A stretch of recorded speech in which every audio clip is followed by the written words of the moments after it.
जो निर्माल्य नीचे उतारा गया है उसको नेत्रों से लगाकर रखना चाहिए, क्योंकि ये यजमान की पूंजी है। ये ब्राह्मण की पूंजी है। कर्मकांडी ब्राह्मण, पूजन करने वाला ब्राह्मण, भगवान की भक्ति में डूबने वाला ब्राह्मण, भगवान के भजन में, मंदिर दिवालय में पूजन करने वाला ब्राह्मण जब यजमान से पूजन कराता है, पूजन कराने के बाद जब निर्माल्य को उतारता है, जो चढ़ी हुई वस्तु है जब वो निर्माल्य होती है उसको उतारा जाता है, तो ब्राह्मण भी यजमान से कहते हैं इसको नयनों से लगा लीजिए। ये साधारण नहीं है। ब्राह्मण देवता ने कहा ये मेरी पूंजी है जो भगवान पे से उतरी है, मैं अपनी बेलपत्र क्यों दूं? नहीं, दे दो। 100 सोने की स्वर्ण मुद्रा भी तो मिल रही है, अपने बच्चों का पेट भराएगा। ब्राह्मण ने 100 स्वर्ण मुद्रा के लिए दे दिया। बढ़िया ले गया बेलपत्र को। भगवान ने कहा था ये बेलपत्र धोकर ब्राह्मण चढ़ाएगा तो इसको उतनी ही स्वर्ण मुद्रा प्राप्त होगी जो उतरी हुई। आपको पहले भी कहा केवल एक बेलपत्र ऐसी है जो उतरने के बाद धोकर फिर चढ़ा दो। बनिया बैठ गया, आज नहा धो के स्नान करके चढ़ाने लगा। अब इसका मन शंकर जी में तो था ही नहीं, इसका तो उतना था कि ये जितनी चढ़ेगी उतनी स्वर्ण मुद्रा मिलेगी। अब ये तो लालच से कर रहा था। चढ़ती गई, सुबह से शाम हो गई, भगवान नहीं आए। इसने शंकर भगवान के शिवलिंग को पकड़ा और उस बनिए ने, तो सेठ ने शिवलिंग को पकड़कर कहा, ए शंकर,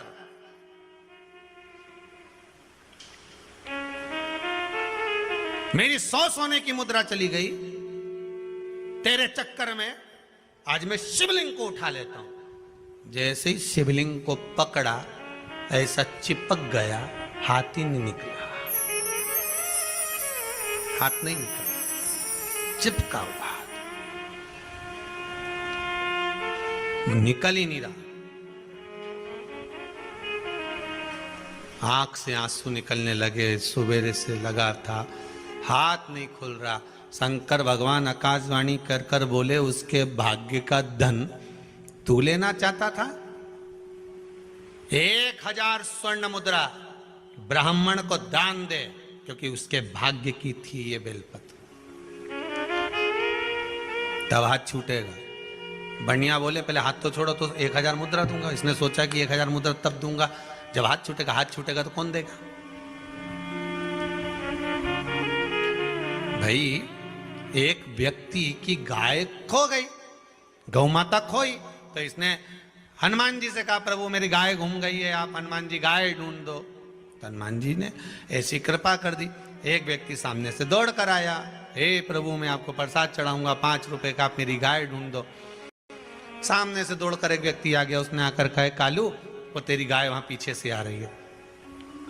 इसने गाय पकड़ी, चल दिया। मंदिर के पंडित जी बोले, देखो 5 रुपए का प्रसाद बोला था, तुम्हारी गाय मिल गई, चलो। भगवान हनुमान जी ने ढूंढ दी, चढ़ाओ प्रसाद। उसने कहा, उसने हनुमान जी ने क्या करा, गाय तो खुद मेरे पास आ रही थी। हाथ छूटेगा, क्यों दूंगा मैं 1000 स्वर्ण मुद्रा? भगवान ने हाथ ही नहीं छोड़ा। भगवान को मालूम है बहुत अकल, छोड़ा ही नहीं। क्या करूं मैं? भगवान बोले, बुला तेरे पुत्र को, और 1000 स्वर्ण मुद्रा बुला। पुत्र को बुलाया, 1000 स्वर्ण मुद्रा बुलाई। बनिए से कहा, दे अब, तो कि मेरा हाथ तो छोड़ो। भगवान ने एक हाथ तो लगा कर रखा, एक हाथ छुड़वा दिया, संकल्प दे 1000 स्वर्ण मुद्रा दे। 1000 स्वर्ण मुद्रा ब्राह्मण को दी, दूसरा हाथ छूटा, शंकर जी के चरणों में गिर गया, मेरा लालच मुझे चिपका दिया था।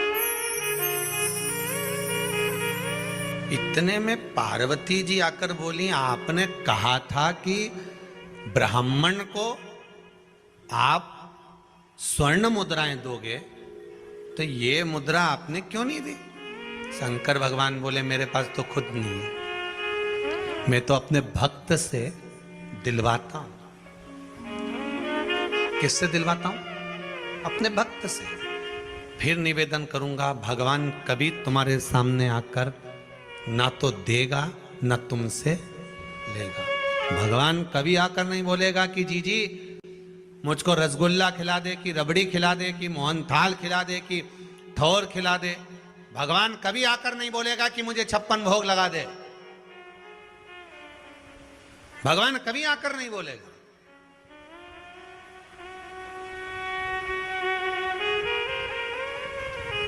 भगवान तो किसी को एक माध्यम बनाएगा और भेज देगा, जा तेरा वो काम हो जाएगा। माध्यम बनाकर भेजा।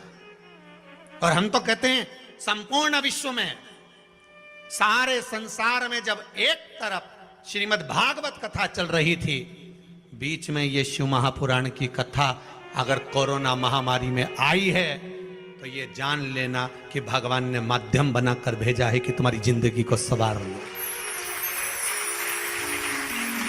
ये शिव महापुराण की कथा अगर आज आई है, तो ये आपके जीवन को संवारने वाली, आपके जीवन को सार्थक बनाने वाली, सार्थकता प्रदान करने वाली। ये जीवन को एक परमात्मा की शरणागति तक लेकर जाने वाली।